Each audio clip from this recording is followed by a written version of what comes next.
काय झालं तुम्हाला सांगू का? आता त्या 5-6 दिवस आम्ही कंदलगावला होतो ना.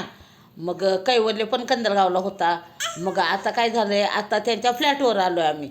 आणि मग आता कैवल्याला करमना झालंय. मग मोबाईल वडायला लागलाय बघा. मग त्याला का नाही आता जायचं आहे बाहेर फिरायला. म्हणून त्याला म्हणते घर में रहने का, बाहेर नाही जाने का. कारण फ्लॅटमध्ये मी कुठं नेणार ना त्याला फिरायला. गेलो तर फक्त आता गॅलरीत. आता हे बघा, ही गॅलरी आहे इकडं गॅलरीत. आणि कुठं नेणार ना.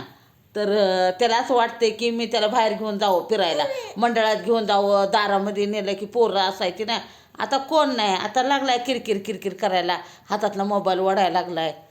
तर बघा फ्लॅटमधलं जीवन आणि गावाकडचं जीवन कसं असतं. म्हणजे खाली जे बैठं घर असतं ते आणि फ्लॅटमधलं जीवन. आता मी कुठं नेऊ त्याला फिरायला. बघा लागलाय मोबाईलकडे, बोलतोय बघा.